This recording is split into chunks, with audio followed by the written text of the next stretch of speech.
Hola, muy buenas tardes a todos y todas. Bienvenidos a un programa de Más Salud Mental para Todos, un espacio hecho para ustedes en donde promovemos la importancia de cuidar nuestra mente. Mi nombre es Cintia Alcocer y como siempre es un gusto estar aquí con ustedes y que nos acompañen en esta transmisión en el marco de nuestra cuarta cruzada de prevención del suicidio, Conecta con la Vida. Así también me gustaría presentar a mi compañero de siempre, el maestro Pedro Marín. ¿Qué tal, Pedro? ¿Cómo estás en esta tarde? Hola Cintia, me encuentro muy bien, muy entusiasmado como todos los programas y sobre todo porque creo que el tema que vamos a abordar el día de hoy, como todos, pero siento que el de hoy es más importante y sobre todo muy interesante. Y el tema que vamos a tratar hoy se llama el proceso de duelo en deudos por suicidio. Hablar de suicidio siempre es difícil, pero aún más complejo es acompañar a quienes se quedan, los familiares, amigos y personas cercanas que enfrentan un tipo de duelo profundamente doloroso y muchas veces silenciosos. ¿Qué tal? Así es, de hecho hace un momento platicábamos ya con nuestro invitado que es un tipo de muerte que se vive totalmente diferente, ¿no? Quizá de las más fuertes por todas las implicaciones y sin duda, pues el día de hoy vamos a descubrir un poquito más de este tema y pues a mí me gustaría iniciar con una frase, si te parece bien, Pedro, que Perfecto. dice así: nombrar el dolor es el primer paso para comenzar a sanar. Esta idea resalta la importancia de reconocer y expresar lo que sentimos, especialmente en situaciones difíciles como en un duelo por suicidio. Es esencial que nosotros podamos iniciar un proceso de sanación emocional. En este contexto de duelo por suicidio, pues el dolor muchas veces se esconde, ¿no? A través de un estigma, a través de lo que podemos pensar no sé, del estigma social, de la incomodidad que puede existir por la vergüenza, por la culpa, por el miedo, estas emociones que pueden surgir de este duelo. Y pues nombrar el dolor también es un acto de valentía y cuidado propio. ¿Tú qué opinas, Pedro? Totalmente de acuerdo, ¿no? El duelo por suicidio es único, no solo se vive con tristeza, pérdida, sino también con preguntas sin respuesta. Son sentimientos de culpa, confusión y un dolor que a veces no se encuentra o no se encuentra un espacio para poder compartir este tipo de experiencias. A menudo, quienes atraviesan esta experiencia cargan no solo con la ausencia, sino también con el estigma, ¿no? Esto último es muy importante. Y justamente hoy abrimos este espacio para mirar de frente esa realidad, para comprender que el duelo por suicidio necesita ser reconocido, validado y sobre todo, creo que eso es lo más importante, tiene que ser acompañado. Porque hablar de ello no solo es un acto de amor hacia quienes ya no están, sino también es un gesto de cuidado hacia quienes siguen aquí, intentando encontrar sentido y reconstruirse desde esta situación, ¿no? Que se le llama, desafortunadamente, pues la pérdida, ¿no? Así es, Pedro, no puedo estar más de acuerdo contigo, me encanta esa palabra de reconstruirnos y pues para continuar a mí me gustaría comentarles que pues el día de hoy tenemos el privilegio de contar con nuestro experto, ¿verdad? Quien nos ayudará a entender muchísimo mejor este tema. Así que, ¿qué les parece si vamos a conocer al invitado del día de hoy? Vamos. Nuestro invitado del día es el maestro Carlos Jesús Alegría Rivera. Él es licenciado en Psicología, maestro en Educación Especial y docente distinguido y ex-pro. Bienvenidos.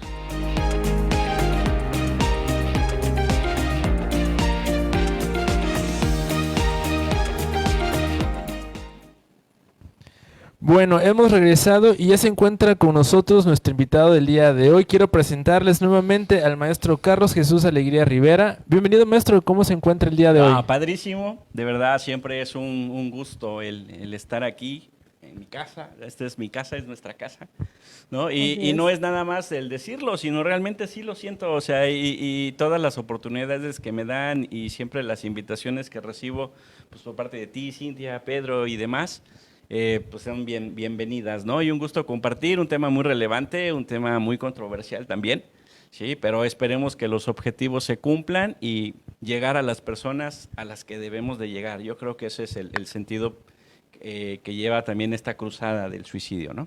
Excelente, y bueno, nuevamente bienvenido y qué bueno que estás acá con nosotros para brindarnos un poquito y hablar sobre este tema, ¿no? Y me gustaría compartirles una breve reseña de nuestro invitado.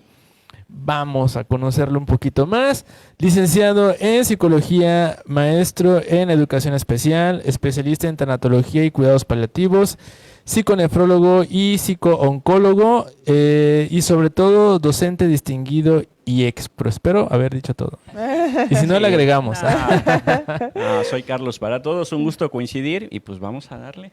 Muchísimas gracias, maestro, por aceptar esta invitación. Como siempre es un gusto poder platicar con usted, que podamos pues tener estos nuevos conocimientos y pues también queremos que este sea un espacio interactivo, así que los invitamos a que puedan escribir sus dudas, sus comentarios, incluso sus historias en el chat de esta transmisión para que al finalizar podamos contestarlas juntos con el ponente. Así que pues, ¿qué les parece si iniciamos con este tema? ¿Les parece bien?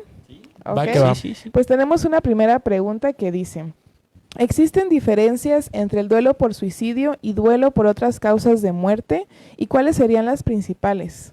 Ok, sí, de hecho esto era un poco de lo que dialogábamos cuando recién incorporamos por acá. Tipo de muerte, tipo de duelo. O sea, también tengo que mencionar, este concepto está empezando a ser muy usado en lo que es suicidología, de que no es lineal, sino que esto llega a ser circular porque son multifactoriales. Incluso una misma muerte puede ser abordada desde diferentes tipos de duelo, ¿sí? Porque cada uno de nosotros llega a reaccionar a partir de una actitud, a partir de una estructura de personalidad, de costumbres, de tradiciones, de valores, la pérdida y el apego también que teníamos con la persona que en este punto trasciende. No es lo mismo fallecer longevo, ¿no? Que estamos hablando de edad promedio en la actualidad 85, 90, ¿sí? Cuando hace algunos años era 120, pero las condiciones de vida y demás han ido cambiando y ahora somos más propensos a enfermedades. A fallecer por una enfermedad crónico-degenerativa, que en algún momento sabes que va a acontecer, sabes que va a pasar, porque pues, no tiene remedio, vamos a poner la palabra, a que sea por homicidio, la eterna pregunta del ¿y por qué? ¿O qué hizo? ¿Sí? ¿O qué pasó? Y muchas veces ese por qué es el que va escarbando y no nos permite acceder a una superación de duelo favorecedor. En un accidente, en una tragedia, sí, ahorita que está muy fuerte el tema de los motociclistas, un llamado a todos los compañeros motociclistas, seamos prudentes, por favor. Accidentes de moto, accidentes de coches, por influjo de alcohol, drogas y demás, pero de alguna u otra forma este escenario cuando lo reflexionas dices, ok, fue, ¿no? Aconteció.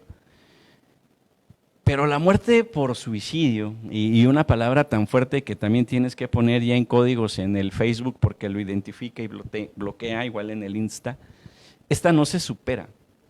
El sentimiento de culpa que guarda el entorno, el no haber identificado, ¿sí? El no haber visualizado, el no haberse percatado que la persona estaba atravesando por una serie de malestares psicológicos, emocionales, conductuales, y que estaba empezando a afectarse su entorno y no haberle podido dar la ayuda en ese momento que se requería, eso no se supera, ¿no? Podemos hablar quizás en duelo por suicidio en una palabra que se llama resignación, más no superación. De hecho, ninguna pérdida se supera porque pues, es un lado flaco que todos los seres humanos tenemos y nos resistimos a la muerte como tal. No lo aceptamos como parte de un proceso biológico que nos va a acontecer, ¿no? Pero en esta situación, igual, en suicidio, habría que ver si es por corbata, que es lo que se le dice a los que ahorcan, por uso de arma de fuego, ¿sí? Por pastillas o por conductas borderline. Porque también dialogábamos que puedo tener jóvenes, ¿no? Que vienen manejando, están 90, 100, 120, 130, 150 y me paso este semáforo, sí me lo paso, alcanzo, no alcanzo, voy a dar vuelta y si me voy de largo, pues ya fue. O sea, son ciertas ideaciones suicidas encubiertas que al final el impacto es determinante en la familia, ¿sí? Y ahora habría que ver quién es el que comete el acto. Puedo tener el cabeza de familia derivado de presiones sociales, derivado de presiones económicas, derivado de un diagnóstico de enfermedad. Me ha tocado tener pacientes en quimios, pacientes en hemodiálisis que abiertamente dicen yo creo que valgo más muerto que vivo, porque van pensando en un seguro de vida, ¿no? A que fallezca el cónyuge, el padre o el hijo. ¿no? Sabemos que una edad que se está generando ahorita es sobre los 19, 20 años promedio, en donde hay mayor intento por parte de mujeres, pero se consuma más por parte de varones por el tipo de acto, ¿no? En el caso de la chica son más dadas a pastillas y en el caso del varón es más violento y por eso es un suicidio consumado, a cuando se queda en un intento de suicidio. Pero bueno, tipo de muerte, tipo de duelo, tipo de abordaje, y para aquellos que estamos inmersos en salud mental, es muy importante tener todos estos contextos porque es lo que me va a permitir identificar la estrategia que voy a utilizar para el abordaje, trabajar a lo mínimo en el cierre y darle un sentido a la pérdida. O sea, eso es lo que vamos buscando, una resignificación, una reestructuración y abordarlo desde una realidad y no desde el hecho del romanticismo del Club de los 27 y todo lo que en algún momento se puede llegar a dialogar en torno a esto, pero tampoco vamos a caer en un sensacionalismo, en un tema tan controversial, severo, ¿no? Random, dicen por allí, Sí, la que nueva palabra. como es esto, que es el suicidio, ¿no? La famosa puerta falsa que se menciona en los entornos. Fíjese, maestro, que a lo largo de esta cruzada hemos tenido varios temas que engloban esto que usted menciona, ¿no? La parte cultural, lo que nos enseñan, cómo las estadísticas también no son las estadísticas, cómo son los tipos de suicidio, ¿no?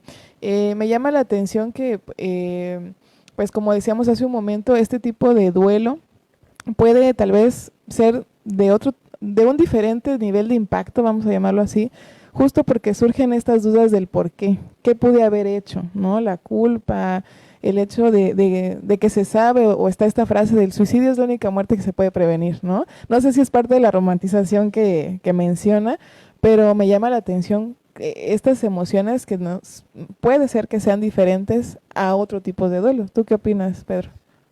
Creo que sobre todo hablar de este tema, ¿no? Libremente, aún estando en la actualidad, es un tema, me voy a atrever a decir tabú por cotidianidad de la palabra, pero al final de cuentas es hablar de eso, porque cuando una persona o un familiar se termina suicidando, en eso lo que mencionábamos ahorita, ¿no? De las estadísticas se encubre, ¿no? Oiga, y no le puede poner ahí que, no sé, alguna afección de salud, algún infarto, que es lo más común, y lo pongo entre comillas, porque no les gusta hablar de ello, ¿no? Y sobre todo la información que se tiene, ¿no? Como bien mencionaba, ¿no? Que lo voy a intentar, ¿no? Este acto suicida de manera consciente inconsciente lo voy a llamar, como decíamos, ¿no? Está el semáforo en amarillo y yo creo que sí llego, ¿no? O cuando estoy en el semáforo en rojo y hay como una regla universal, ¿no? Que dicen, aguántate 3 segundos, porque esos 3 segundos marcan la diferencia y es real. O sea, a veces por querer salir primero, pasa alguien que se voló el alto y se generan los accidentes, ¿no? La imprudencia de las personas, pero justamente esto, ¿no? De las estadísticas, las emociones que tienen ahí, todas estas condiciones que justamente la familia se queda después de la acción de la persona que se acaba de suicidar, ¿no? Y justamente esto nos lleva a la siguiente pregunta, ¿no? ¿Qué emociones predominan en los deudos por suicidio y cómo pueden ser manejadas de manera saludable? Culpa. La palabra más relevante en esto es sentimiento de culpa. Y ese sentimiento de culpa, cuando se torna obsesivo, ¿no? Se torna obsesiva, ese sentimiento de culpa, se vuelve como un patrón de pensamiento que termina gobernando toda nuestra estructura psíquica. Y terminamos como comprobando por actos irrelevantes, pero como estoy en distorsión cognitiva, lo asocio y digo, sí, tengo razón, o sea, sí tengo razón, y lo validas. El problema es que el entorno también valida el sentimiento de culpa, porque también el entorno, muchas veces por tratar de ayudarle al familiar en encontrar aparente calma o calma pronta o algo así, empezamos a utilizar los clichés, ¿no? Esos famosos clichés de todo va a estar bien, ya pasó, échale ganas, y no saben lo que por dentro realmente la persona está atravesando. ¿Cómo se trabaja los sentimientos de culpa? Se tiene que escribir. Por eso uno de los enfoques dentro de la TCC, tercera generación, sobre todo en manejo de ideación suicidio, se está generando las famosas terapias de la narrativa.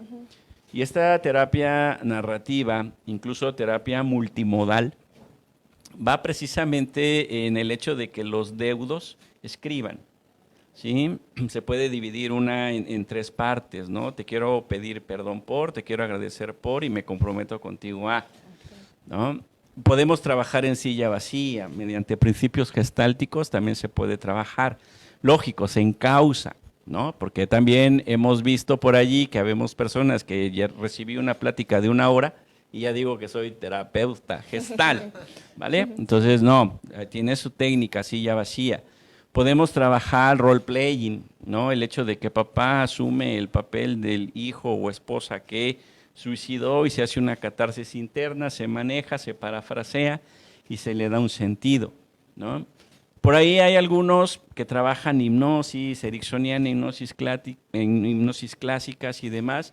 Favorecen porque entras en un estado de relajación, ¿ya? Pero también hay que cuidar muchísimo el no caer en esto fenomenológico de las famosas tienes encuentros con la persona que fallece, ¿no? Que es cultural ancestral y hay algunas terapias que están enfocadas mucho ahorita en esto, orgánicas, que son de que qué vida tuviste en el pasado y trabajo hipnosis contigo y vemos y resulta que tú ya traías y por eso se da.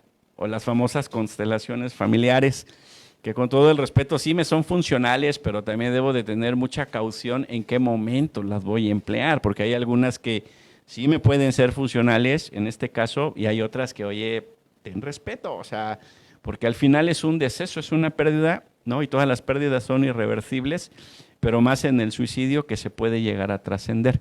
Entonces, para todos los colegas es muy importante tener presencia de esto, ¿no? O sea, lo que acabo de mencionar son algunas técnicas que podemos llegar a encontrar. Traje a la universidad una guía. Igual son guías, no son recetarios, porque eso es algo también que debemos de tener muy presente. Pero lo que sí te puedo decir es que todos los trabajadores de salud mental en suicidio son 24/7, ¿no? Porque en algún momento la ideación se convierte en obsesión, el paciente te contacta, no respondes, consume el acto. Porque es una telita lo que te lleva de la obsesión a la compulsión. O sea, aparte la idea se vuelve ideación, se vuelve obsesivo y luego, pum, compulsionas. Y cuando compulsionas se da el acto y el acto es irreversible porque se consumó el suicidio o queda como intento y hay mecanismos protectores en las primeras 72 horas, 3, 6 meses, porque la persona confabula y busca por qué no lo logró. Y en lugar de que restaure, lo que va buscando es, ahora sí lo voy a hacer porque ya identifiqué en dónde cometí el error, ¿no? Por eso es muy importante, compañeros, colegas y demás, ya el tener muy a la mano herramientas de PAPS, primeros auxilios psicológicos igual, trabajas de sensibilización sistemática y bueno, ideas, narrativa precisamente, ¿no? Porque recordemos que al final la persona quiere no quiere morir, ¿no? Lo que quiere es dejar de sufrir. Y creo que ese también es otro eslogan que se está utilizando en las campañas de suicidio. Eslogan de moda. Sí, más Pero, o menos. o sea, tienen como que un impacto, tienen su función, ¿no? Obviamente si es analizar el contexto y como bien mencionabas, ¿no? O sea, el tema de esta cuestión emocional, ¿no? Que va a generar que la persona quien tiene esta ideación o tiene este pensamiento suicida es como decir, ok, quiero dejar de sufrir y lo quiero detener de una manera, de una u otra forma y lo primero que se les ocurre fue, pues ya para qué quiero estar acá, ¿no? O sea, es detenerlo.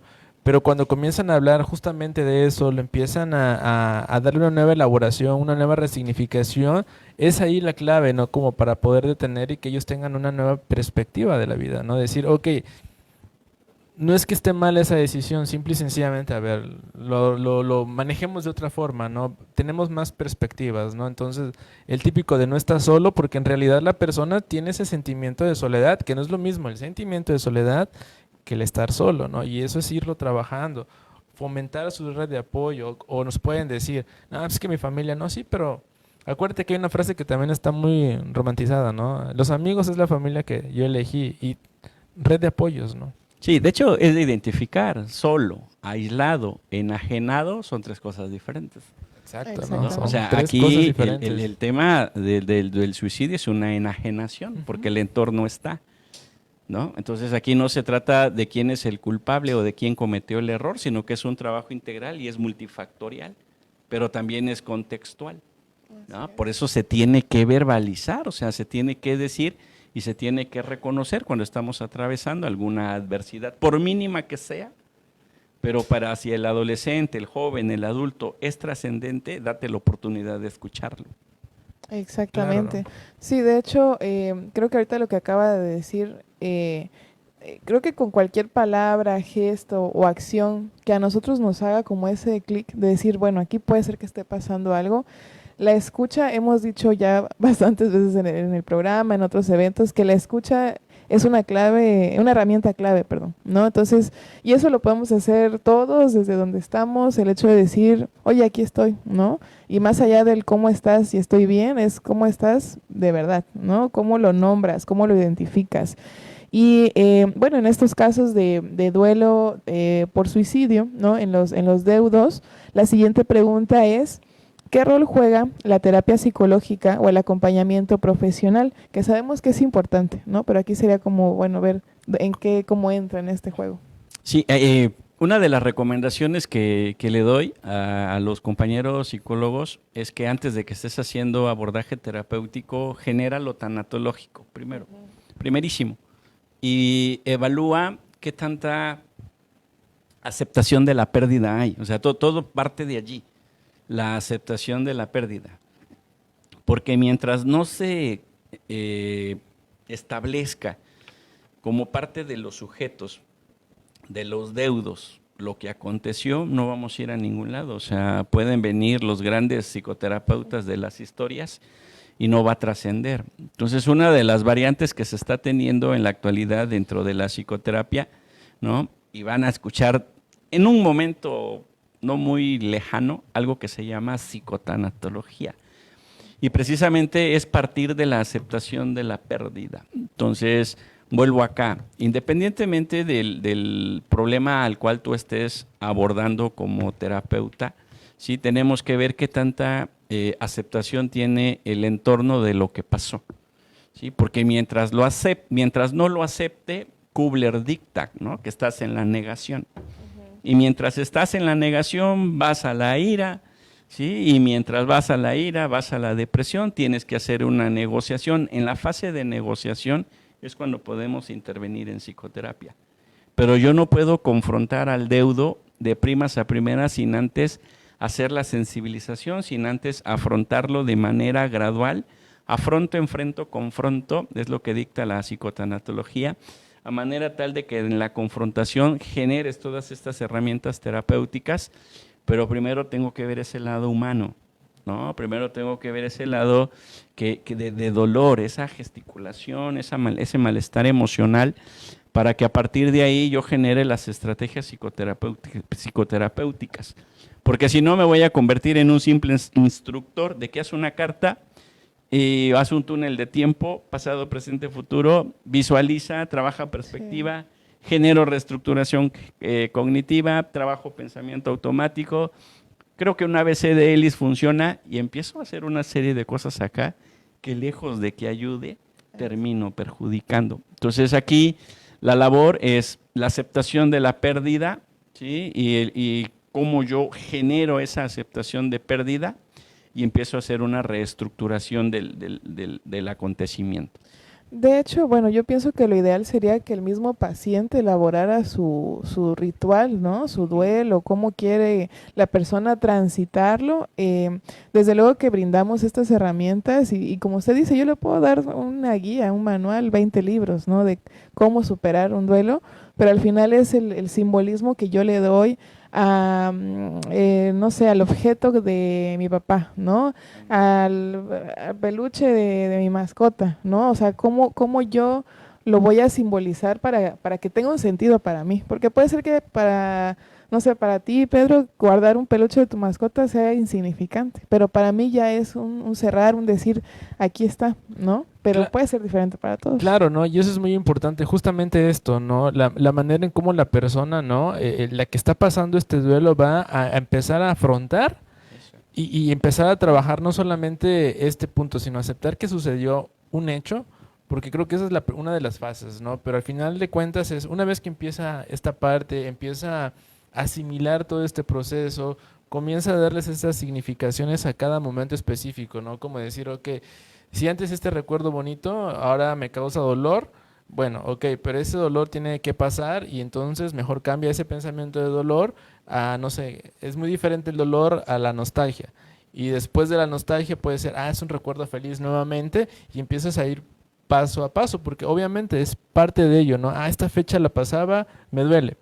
Pero después, al siguiente año, un ejemplo es, esta fecha ahora ya la recuerdo con otro tipo de sentimiento, ¿no? Más significativo. Y como bien mencionabas, ¿no? Tal vez el reloj, el anillo, el peluche, la canción. Serie.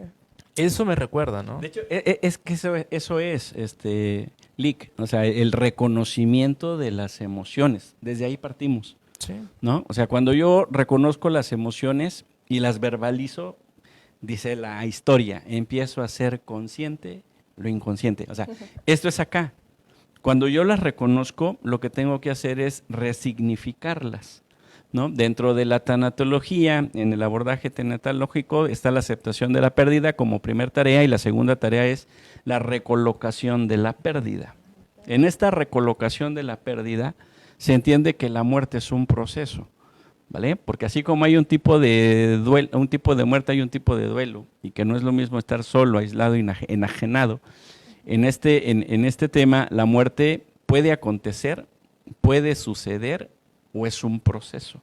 Entonces, a medida de que nosotros entendemos de que estamos vivos porque vamos a morir, ¿no? Y el morir no siempre es una opción, es una realidad, ni es una alternativa, es que vas a pasar, ¿no? Platicábamos ahorita, salimos, pero no sabemos si vamos a regresar, ¿no? A medida que nosotros vamos teniendo conciencia del proceso de la muerte, lo dejamos de ver como un suceso, lo dejamos de ver como un acontecimiento. Es algo que pasa, ¿no? Pasa, porque el acto que se consumó es irreversible, pero yo no voy a estar pensando en el acto, reestructuro el acto, ¿sí? Y le doy un sentido sobre el simbolismo que bien decías, Cintia, al hecho de la muerte. O sea, al final pasó, pero tengo esto, ¿cómo lo reconstruyo? O sea, ¿cómo lo reelaboro? ¿Cómo lo recoloco?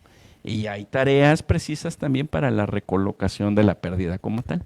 Incluso creo que también se puede hablar de la responsabilidad, ¿no? Ujú. Dejar como decíamos en otro programa igual, ¿no? El hecho de repartir la responsabilidad, a quién le pertenece, con qué me quedo yo y cómo me hago, pues justamente, ¿no? Responsable de esto que me toca y Sí. que tengo y que es lo único que tengo al final, ¿no? Ujú. Sí, eso es como que lo más importante, ¿no? Y sobre todo, bueno, nos lleva a este otro cuestionamiento. ¿Cómo influye el duelo por suicidio en las relaciones familiares y sociales de los deudos? La familia empieza a tener miedo de que exista alguien que replique, ¿no? Se le llama copycat, que imite, ¿sí? A lo que en algún momento pasó. Algo de lo complejo y de que encontramos en la literatura de la suicidología es que dentro de esos factores, dentro de esos componentes multifactoriales que influyen al suicidio, es que hay ciertos factores, hay ciertos códigos genéticos que pueden llegar a heredarse de generación en generación, así como hay códigos genéticos de antecedentes heredofamiliares, segunda, cuarta, sexta generación, lo mismo sucede en suicidio, ¿sí? Y la familia entonces se vuelve temerosa, o sea, ya se vuelve como furtiva, ya se vuelve de que, ¿qué estás haciendo? ¿Qué estás pasando? Si veo una lastimada, ¿sí? Porque acuerden que también puede haber cutting en algún momento, los de autolesiones, y los que se los cubren con las mangas largas y demás, y resulta que viene alguien y dice, no, es que ya te estás cortando, y se puede volver muy agobiante para el entorno. Y el entorno, ¿qué puede llegar a pasar? Genera morbo, genera curiosidad, ¿sí? Y en lugar de que se encauce de manera responsable esto, ¿sí? Terminamos diciendo, bueno, ¿por qué tanta cosa hacia mí? Vamos a ver qué se siente, pues, y termino imitando, ¿no? Lo que en algún momento se hizo. Entonces, el impacto del duelo en la familia con esto es de que si no se maneja, y se tiene la conspiración del silencio, que se le dice en tanatología, ¿sí? Y cualquier tema de suicidio corto, ¿no? Lo único que voy generando es que mi entorno se genere inquietud, genere morbo, y voy a terminar con esto que comúnmente decimos. Recuerden que al final la curiosidad mata al gato, dicen, ¿no? Entonces muchas veces han habido casos de intentos suicidas, ¿sí? Que al momento dicen que ya no lo quieren hacer, pero es irreversible, y los que lo logran contar caen en miedo, ¿sí? Porque dicen, es que en ese momento yo ya no quería, pero pues ya lo había hecho, ¿no? Afortunadamente lo cuento, ¿ya? Pero ya cuando recapacitan, reestructuran, hay de dos. Se encuentran con la persona con la que ha tenido problemas, ¿sí? Y dicen, sí, por eso lo quería hacer, y el riesgo a que vuelvan a reincidir, o realmente logran reestructurar un sentido de vida, ¿no? O sea, y como estos casos han habido en Código 100 dentro de los hospitales, una chica que tomó pastillas porque tenía conflictos con mamá, afortunadamente reaccionó en bien, ¿va? Y cuando se hace el abordaje psiquiátrico, se hace la referencia a salud mental, se hace la visita y la chica está en enojo porque la causante del malestar lo tenía al lado y era la mamá. Como reestructuras. Sí. Cuando lo tengo en hospital, lo que se busca es la salud, se recobra, va el alta, ¿sí? Y se corre el riesgo de que la familia ya no acuda de nueva cuenta a las terapias psicológicas. ¿Cómo ayudamos? ¿Sí? Porque tampoco somos los superhéroes. ¿De acuerdo? Recuerden que cada uno también debe de tener la voluntad para poder empezar a hacer cambios en sus ciclos de vida. El paso número 1, ¿no? El querer. Yo quisiera igual destacar la importancia de si esto sucede en una familia donde hay niños, también saber cómo explicarlo, ¿no? Porque creo que he visto y he escuchado algunas historias en donde la muerte, no específicamente lo que he escuchado es por suicidio, pero sí donde la muerte pasa como ya pasó, ya el otro día regresamos a la normalidad y nadie habla de eso, ¿no? Entonces, creo que es importante destacar que también en este proceso de duelo, pues pueden haber infantes, ¿no? Y es importante que también sepamos que es necesario hablarlo. O sea, ¿es incómodo? Pues sí, porque nadie nos enseña cómo, pero es una realidad. Aquí estamos, pues, ¿no? Pero es un tema que se tiene que abordar, y sobre todo con los niños, que hasta eso, no sé, pero me atrevo a decir que suele ser un poquito más fácil.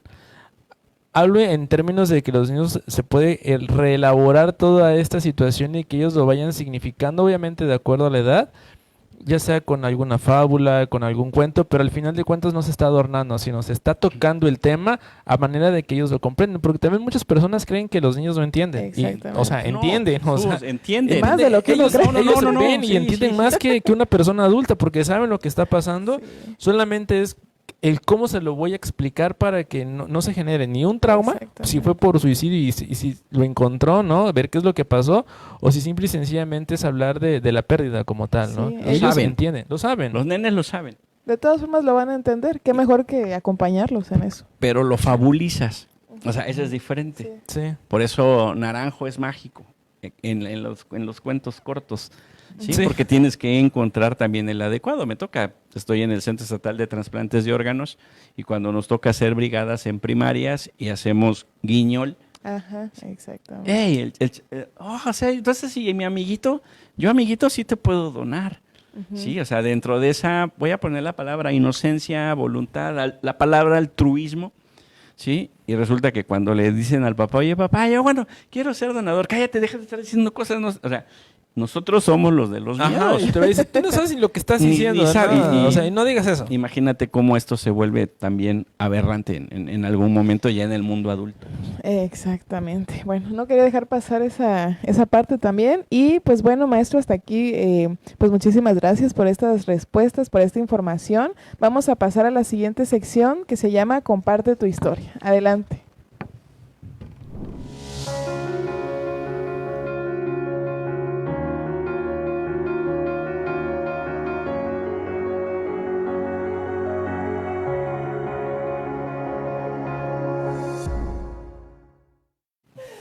Listo, estamos de vuelta en Comparte tu historia.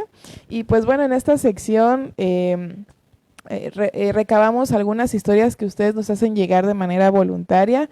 Damos voz a quienes desean compartir pues una historia con la intención de inspirar, conectar o dar respuesta o generar reflexiones junto con nuestro especialista. Entonces pues el día de hoy tenemos 2 historias, maestro, que queremos compartirlas.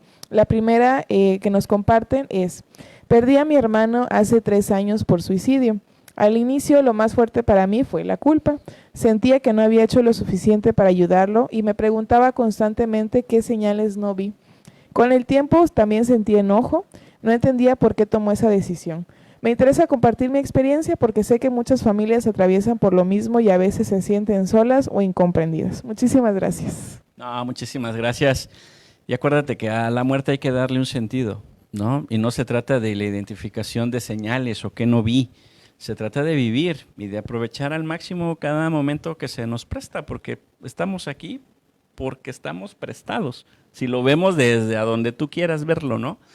Pero habría que ver cómo has evolucionado estos 3 años, si la manifestación de duelo o luto sigue estando presente. Son 2 cosas muy diferentes, duelo y luto. Duelo viene de dolor, luto viene de luyere, llorar.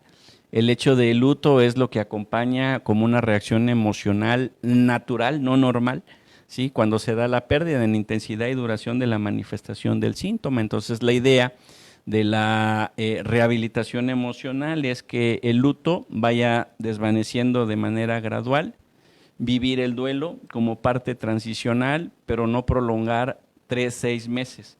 Porque si han pasado 6 meses un día y sigo presentando en intensidad y duración el luto como si hubiera sido el día de ayer, estamos en un duelo patológico y esto se tiene que trabajar, porque si no pueden haber implícitas conductas, voy a utilizar una palabra aquí del maestro, inconscientes, que me pueden llevar a asumir conductas de riesgo. Les cuento el caso así rapidísimo. Hace como 2 años me llegó el caso de una chica, 23 años, recién casada, la luna de miel iban al mar, Puerto Arista, caen en el alcohol, el chico entra al mar en la noche y ¡pum!, desaparece. Al siguiente día encuentran el cuerpo, sale la chica llorando, lo abraza, lo besa, respira, ¿por qué me dejas? Era caótico, trágico a esa dimensión, pero llega a consulta porque su hermano, ¿no? Cierto día que iban en la moto, la chica de repente, no sé cómo dice, que voltea y veían que la chica estaba así, ¿no? Se suelta y decía, ¡ay, reacciona, reacciona, reacciona! Y cuando reacciona, ¿qué pasa? Es que sentí que ya vino por mí y dijo el nombre de él. Esa es una ideación suicida. Encubierta. Allí. Y esas son las que debemos de tener muchísimo cuidado. Eso fue que lo llevó a psicoterapia, tuvimos que trabajar farmacológico, se hizo la referencia a psiquiatría, vigilancia psiquiátrica y contención tanatológica. No hay que huirle a los fármacos, o sea, hay que quitarnos esa venda de los ojos de los psiquiatras y demás. Hay muchas veces que el organismo por sí mismo ya no tiene la capacidad de producir las sustancias metabólicas de regulación emocional y por eso el fármaco se vuelve indispensable, ¿no? Entonces, sí, ahí a los 3 años, al que amablemente nos comparte, evaluemos esto, ¿no? Y con todo gusto, aquí están expertos en Capuy que pueden atenderte, ¿va? Gracias. Claro, ¿no? Y tiene mucha verdad eso, ¿no? No perder el miedo a los medicamentos, acompañar con psicoterapia y bueno, todo este mismo proceso. Y bien, bueno, tenemos otra historia, vamos a que nos lo comparten. Y bueno, mi mamá murió por suicidio cuando yo tenía 20 años. Lo más difícil fue enfrentar los comentarios de las personas a nuestro alrededor, incluso familiares, que no sabían cómo hablar del tema o nos juzgaban. Eso generó distancias y rompió algunas relaciones. Ahora, con ayuda terapéutica, he aprendido a hablar de ello y creo que compartir mi experiencia puede ayudar a otras personas que también sienten miedo o vergüenza de hablar del suicidio en su familia. Sí, aquí hay 2 cosas, el estigma, ¿no? La etiqueta, que desafortunadamente el medio social puede estar hablando de empatía, pero en lo mínimo es empático, la verdad. Sí. ¿No? Es verídico esto, ¿sí? Ahora, la segunda, cuando la herida se hace historia, ¿no? Esto creo que también trasciende. Todas las heridas cicatrizan, pero no tienen que guardarse, tienen que compartirse porque en algún momento puede llegar el mensaje a alguien y podemos ser parte de la reestructura de vida de ese alguien. Por eso los grupos, al igual no tiene mucho que ver, pero bueno, Alcohólicos Anónimos, Narcóticos Anónimos, cuando hacen tribuna y viene la catarsis, cuarto, quinto paso, y generan el impacto que tuvo el alcohol en su vida, las drogas, los excesos, y yo estoy en esa fase de exploración de consumo y visualizo, y ese tiene el valor de compartirme lo que en algún momento perdió o vivió, ayudas al otro, ¿no? Entonces, en este caso, la fortaleza de compartir, y creo que es muy obvio, ¿no? La importancia de la psicoterapia, ahora lo narras. Y dentro de esa narrativa, gracias por compartir, ten por seguro que aquellos a los cuales tú has llegado, no posiblemente ni te has dado cuenta, ya habrás ayudado a más de uno. Eso sí es totalmente seguro, ¿no?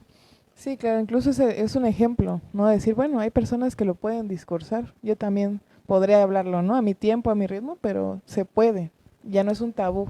Claro, ¿no? Es eso, es como, a veces, cuento como que está en forma de analogía, no es como el chiste, mientras más lo cuente, carece de sentido, pero en este caso es todo viceversa, ¿no? Cobra un sentido, ¿no? Y Exacto. ayudar y ver de que yo puedo transmitir eso, que aceptar que en un primer momento sí me causaba dolor, y ahora lo cuento, pero ya no es un dolor, sino ya es parte de mi historia, y esto te ayuda a un ejemplo de vida de que yo pasé por esto. No eres la única persona, y aquí se aplica, el no estás solo, vemos más personas, solamente es hablar de ello, perderle el miedo, y creo que trabajar justamente en esto, ¿no? Y darle la importancia que es justamente, ¿no? El proceso psicoterapéutico, el acompañamiento emocional, ayuda bastante. Sí, toda herida tiene que tener una historia y debe ser contada. Sí. O sea, eso es algo que debemos de tener todos por ahí. Me gusta su frase, maestro. Ok, pues muchísimas gracias. Y ahora me gustaría dar paso a las preguntas de nuestra audiencia que muy amablemente nos hacen llegar. Gracias.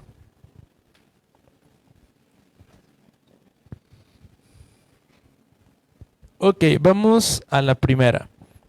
Reina Reyes. Buenas tardes. ¿Cómo se debe dar el acompañamiento a los amigos de la persona que se quita la vida?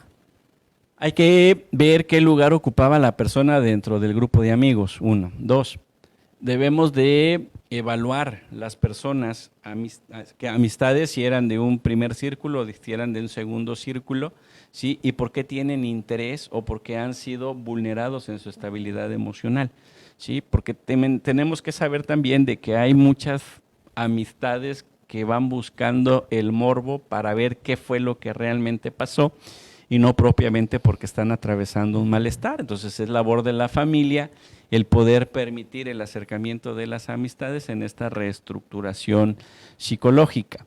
¿Qué tipo de acompañamiento se da esto? De la narrativa, del diálogo, de la recolocación de la pérdida.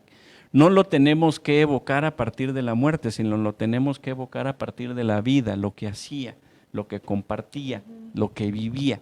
Al igual y si llegaba a tener momentos de exceso o momentos de distorsión cognitiva o conductas en border, eso el entorno lo debe de identificar porque también es ver áreas de oportunidad y cosas que yo tengo que evitar porque mira a lo que me conduce, mira a lo que me lleva. O sea, es ver todo desde un punto de vista positivo, favorecedor, en la escucha activa, que esto es algo que nos lo dictan desde la escuela, pero muchas veces no lo hacemos, ¿no? La observación directa de la conducta y siempre la supervisión guía de un psicoterapeuta. Entonces lo podemos trabajar en grupo, pero también lo trabajo en individual y sobre todo identificando, ¿no? El tipo de vínculo que tenía el chico para con los amigos, ¿no? Que dicen estar atravesando cierto malestar emocional por la conducta suicida.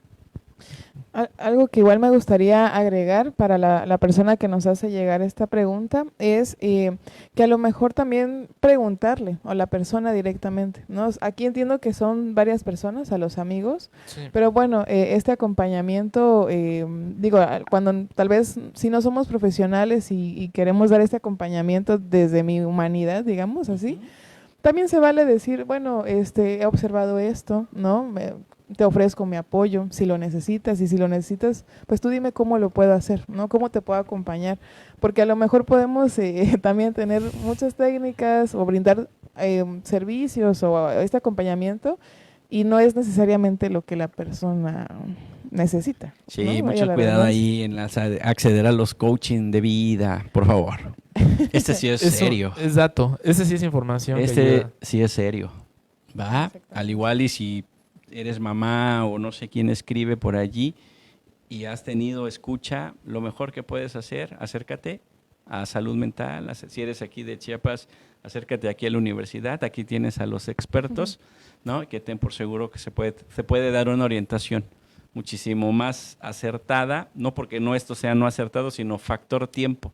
No podemos dejar en 4 o 5 líneas algo que requiere algo más específico, ¿no? Así es, maestro. Muchísimas gracias. Tenemos otra pregunta que nos hace llegar María Guadalupe Antunes. Dice, ¿qué sucede cuando no se tiene tiempo para el duelo por suicidio?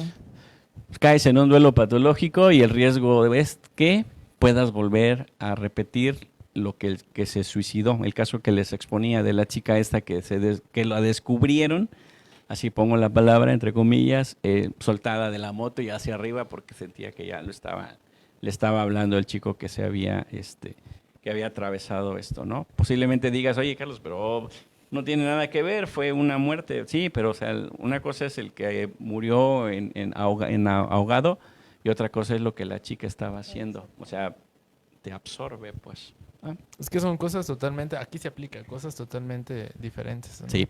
Bueno, aquí nos comparten otra pregunta. Hilda González Villaseñor.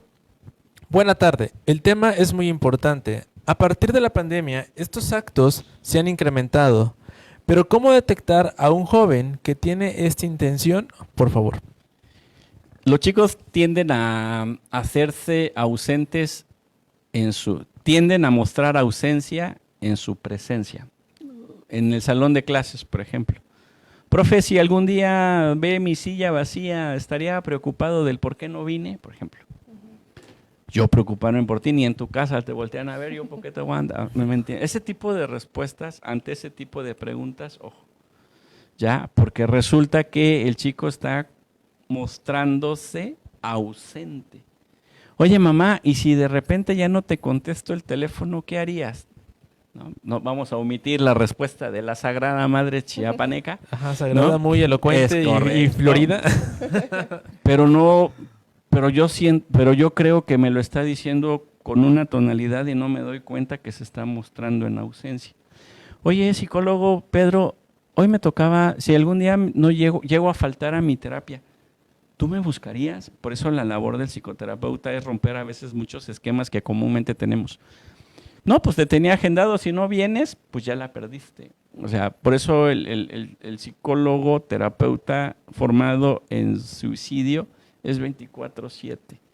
Porque en cualquier momento irrumpe esa obsesión y de la obsesión a la compulsión es un clic y es con lo que empezábamos el diálogo el día de hoy, ¿no? Entonces sí, es de suma importancia el identificar la ausencia en la presencia, en el discurso de las personas, ¿no? Podemos llegar a encontrar los comunes, ¿no? De que me voy a matar y si me dejas esto, tampoco lo vamos a pasar desapercibido, son focos, ¿no? O me Focos. voy a dar de baja de la vida, ese lo he Ándale, visto son focos, muchísimo. Sí. ¿no? Son focos. Pero de esto a los que les ponía los ejemplos hace un momento es una gran diferencia y son de mayor riesgo los primeros que estos otros, ¿no? Claro, ¿no? Y sobre todo es eso, ¿no? Prestarle atención, porque luego hay gente que dice, no, es que lo hice para llamar la atención. Y entonces, bueno, ¿conocen la palabra que digo? ¿Qué pienso? Estigma. Ese es obvio que Que te lo está diciendo es por algo, no es como que, digamos, de broma en broma la verdad se asoma, pero obviamente te está diciendo algo, es como esos foquitos rojos, esos alertas, y es decir, ok, bueno, en vez de cuestionarlo y decirle otras cosas, bueno, ¿a qué se ve que estés pensando eso? O sea, como que tratar de ahondar un poquito más, porque también muchas veces la persona o los adolescentes responden de esa manera porque empiezan a ver si efectivamente yo soy importante para ti o para mi familia o para mis amigos. Es como un sondeo. Y si tú le respondes de una manera es como reforzar esta conducta de decir, pues tengo razón, o sea, no les importo, no me buscan. Y en cambio cuando tú les dices, no, pues obviamente te voy a llamar, ¿no? O sea, cualquier cosa que estés pasando, ahí es donde entra esto, ¿no? Si quieres decir algo, aquí voy a estar, o simplemente te voy a escuchar para lo que tú quieras, ¿no? O sea, no te, como el de no juzgamos, o sea, te voy a escuchar. No, sí, exactamente, ¿no? Dijiste algo que también ahorita me hizo recordar algunas de las cosas y experiencias. Hay veces que el que asume la conducta suicidio es porque siente que es la carga o molestia de los malestares del entorno. Ujú. Esa es otra. Y cree que al momento de que consuma el acto suicida, los problemas del entorno se van a terminar. Exactamente. ¿Sí? Esa es otra, ¿no? Podemos llegar a encontrar es que tú por eso con tu mamá, o tú por eso con tus hermanos. Entonces el chico compra, la chica compra esa idea. Es una culpa instaurada. Sí, y cuando vienes a decir, bueno, yo siento que si me voy, todo esto va a estar mejor, y en un ratito, mira, eso puede llegar a detonar el acto, ¿no? Exactamente. Bueno, pues ahí tenemos una gran respuesta, muchísimas gracias. Y pues también tenemos una pregunta por Aida García. Ella nos dice, ¿después de qué tiempo se puede comenzar a visitar a un tanatólogo? Al momento de que tú lo decidas, tú dices. Si ya ahorita compartimos algunas ideas muy generales de lo que es un duelo patológico, puedo tener duelos retrasados y demás, y estás ya con la inquietud, dale, es momento para que empieces a reconstruir tu vida. Muchísimas gracias, maestro. Y pues bueno, muchísimas gracias a ustedes por escribirnos, por estar interactuando con nosotros. Y me gustaría pasar a la sección de Desconecta y Reconecta. ¿Les parece bien? Sí, vámonos. Adelante.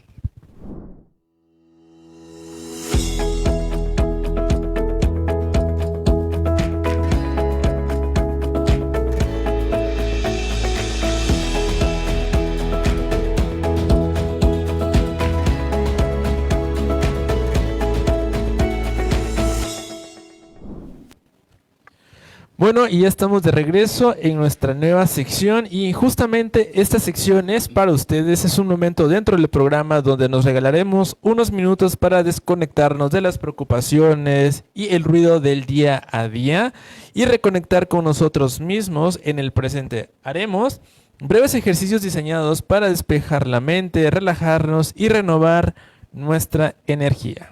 Así es, Pedro, y pues el día de hoy queremos invitarles a hacer un ejercicio muy breve de reconocimiento de emociones, ¿no? Atendiendo pues el tema que nos trae aquí el día de hoy. Y les voy a pedir que en la medida que puedan, en el lugar donde ustedes están, puedan cerrar sus ojos por unos segundos, tomar una respiración profunda y piensa en una persona que hayas perdido. A lo mejor esto puede ser difícil, sin embargo, lo importante es que pienses en lo que significó para ti, o incluso en lo que significa, y en lo que quedó después de su partida. Ahora intenta responder. ¿Qué nombre tiene la emoción que aún llevas dentro? Maestro, ¿le gustaría compartir algún sentimiento en esta actividad? El reconocimiento de las emociones es muy importante, y debido a nuestros mecanismos de defensa muchas veces reprimimos o nos agobiamos. Y sobre todo, compañeros psicólogos, que creemos de que a nosotros no nos pasa nada, ¿no? Cuando realmente cargamos un mundo de cosas más, ¿no? Entonces, este tipo de actividades son muy buenas, se trabajan en consultorio, ¿no? Reestructuras. Ahorita me quedé pensando un poco en mi abuelo, ¿no? Precisamente en las últimas etapas de su vida, que ya lo encontramos deteriorado por un alcoholismo prolongado, en un cuadro cirrótico y demás, y así como que ¿qué me faltó decirle? Bueno, no se trata de ponerme de niño, sino de ahorita cómo yo puedo decirlo, porque quizás cuando niño tienes el recuerdo del abuelo que te daba tu moneda de peso para que fueras feliz, y no se trata de recordarlo desde el sufrir, sino desde la oportunidad de entender que mira lo que le llevó. Y ahorita me quedé pensando en él, en que precisamente ¿qué no le dije? ¿O qué le dije o qué me faltó decirle? O sea, y al final creo que lo que nos faltó decirle fue, abuelo, te amo, ¿no? Y habría que ver cuántos de nosotros aquí nos hemos ahogado la palabra te amo por cualquier circunstancia y al otro día ya no lo ves. Entonces, no pierdas la oportunidad de agradecer a la vida y decirle a las personas que las amas y que son importantes para ti. Muchísimas gracias, maestro. Nos gustaría leerlos, así que si gustan compartirlo, con todo gusto lo pueden hacer en este chat. Pedro, ¿qué te gustaría compartirnos el día de hoy? Bueno, justamente en esta parte, ¿no? Estaba recordando a mi papá y en esta situación antes de su partida es como ir afrontando algo, ¿no? Y yo creo que la respuesta que daría a esa emoción que sentí en un primer momento sería, yo creo que fortaleza y mucho aprendizaje, ¿no? Creo que demasiado aprendizaje y demasiada fortaleza porque asimilar todo ese proceso, aceptar lo que está sucediendo y sobre todo algo que yo le he mencionado también en consulta a mis pacientes, ¿no? El aprender a vivir con la pérdida es de fortaleza y sobre todo creo que también nos genera mucha enseñanza, ¿no? Para afrontar los desafíos, los retos y continuar con la vida. Así es. Bueno, en mi caso creo que la palabra que podría compartir es tranquilidad. Ya pensé igual en una persona muy cercana, pero me da tranquilidad saber que a lo largo de estos años, como mencionabas hace un momento, Pedro, pasa a ser también de un acontecimiento a algo que se acepta, ¿no? Y que dices, bueno, es parte de nuestra vida, de la biología, ¿no? Que es algo que no podemos evitar, entonces pues esa es mi palabra. Entonces, algunas palabras que nos hacen llegar es melancolía, ¿no? Porque en este mes estaríamos celebrando otro cumpleaños. Es muy importante que se tenga cuando estamos manejando duelos, porque las fechas son relevantes y las fechas detonan. Entonces puedo tener fechas de cumpleaños, fechas de luto, Navidad, días del accidente, navidades, vacaciones, que cuando trabajas en psicoterapia vas generando antecedentes de pensamientos catastróficos y cuando en terapia identificas que se acerca una fecha, vas generando tus bloques para el momento en que llegue, se afronte, se tenga la emoción, pero en lugar de que me encauce hacia algo negativo, lo vuelvo sinérgico, lo resignifico, ¿no? Pero eso ya son técnicas terapéuticas que les cuesta un varo si quieren seguir aprendiendo más. El comercial. Sí. No, pero en realidad, o sea, parece chiste, pero es eso, ¿no? Creo que cada momento, cada etapa es vivirlo, ¿no? Y como mencionabas hace ratito, o sea, no es que se supere, es aprender a vivir con ello. Y bueno. Por ahí nos hace llegar un comentario, Aida García, dice, es normal que no sientas nada. Claro, también incluso puede ser que haya esta parte... Aplanamiento afectivo. Exactamente. Pero no es natural. Ajá, o sea, y esa nada, diríamos, la nada conlleva muchas cosas, ¿no? Es interpretativo, ¿no? O sea, la nada es, literalmente eso es interpretativo. Hay que revisar. Sí. Pues bien, muchísimas gracias por participar en esta actividad. Y pues bueno, uno de los objetivos que buscamos con estos programas es dejar también recomendaciones, ¿verdad? Del tema que abordamos durante esta transmisión, ya que muchos pues a lo mejor es la primera vez que se encuentran con estos conceptos, con estas palabras, para otros quizá no. Entonces, maestro, nos gustaría escuchar algunas recomendaciones, por favor. No dejes para mañana lo que puedes empezar a hacer el día de hoy. Si esta información te empezó a generar inquietud, te empezó a generar curiosidad, no busques en Google, no le preguntes al ChatGPT, busca especialistas, ¿sí? Acércate a personas que están familiarizadas con esto, ¿no? Y si eres tú el que está atravesando por acá, que todo esto sirva de cauce, ya, hacia la búsqueda de la ayuda y no genere en ti, ¿sí? El recobre de esa obsesión, ¿no? Para todos los que nos están escuchando por aquí, hace un rato les mandé una guía para la familia que está atravesando duelo por suicidio. Habría que ver la forma de poder enviárselos y compartir. No es ni producción propia, ni mucho menos, es un material que tengo por ahí de unos cursos que recibí y pues que llegue, que se propague, que se haga y que estas cruzadas que hace la Universidad IEXPRO y el cual aplaudo enorme a los directores, al doctor Miguel Landayapa, a la doctora Tere Argueta, al Arqui, Ángel Becerra y demás, tiene que replicarse en todas las universidades y en todos los sectores.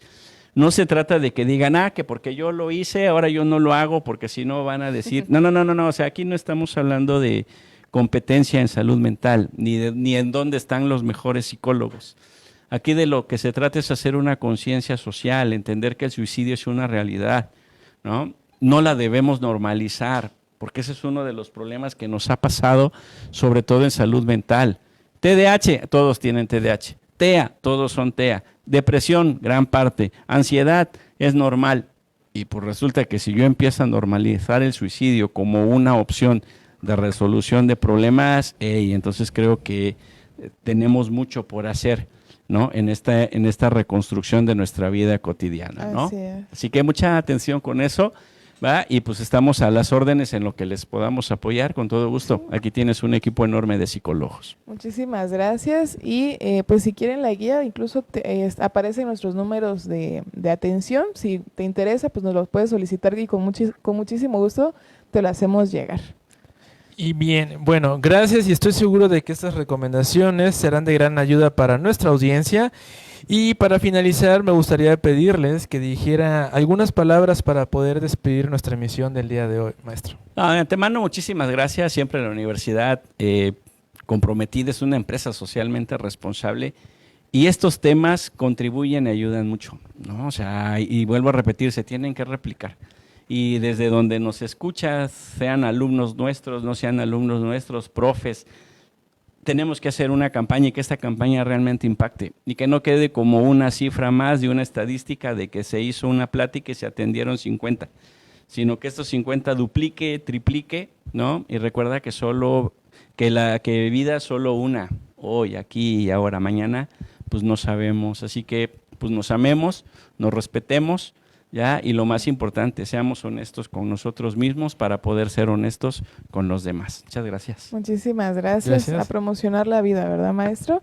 Y pues bueno, le queremos hacer entrega de un reconocimiento, si nos permite, por favor.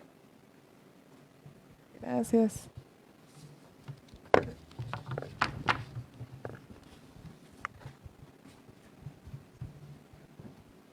La Universidad IEXPRO otorga el presente diploma al maestro Carlos Jesús Alegría Rivera por su valiosa participación como ponente en el programa de Más Salud Mental para Todos con el tema El proceso de duelo en deudos por suicidio, dentro del marco de la Cuarta Cruzada de Prevención del Suicidio, Conecta con la Vida, realizado en Tuxtla Gutiérrez, Chiapas, el día 1 de septiembre del 2025.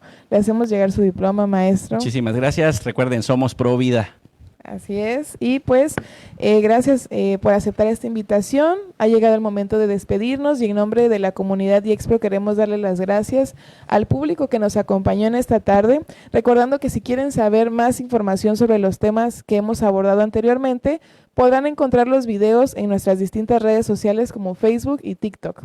Asimismo, esperamos que puedan acompañarnos en nuestra siguiente emisión del programa de Más Salud Mental para Todos, el día miércoles 10 de septiembre a las 5 de la tarde, en donde abordaremos el tema adicciones y su relación al suicidio. Muy interesante, así que no se lo pierdan. Los invitamos a seguirnos y visualizarnos. Y sin más, pues muchísimas gracias, maestro. Muchas gracias, maestro Carlos. Y pues nos vemos en la siguiente emisión. Hasta luego. Gracias. Universidad IEXPRO. 14 años a la vanguardia. 14 años marcando el camino de la innovación educativa.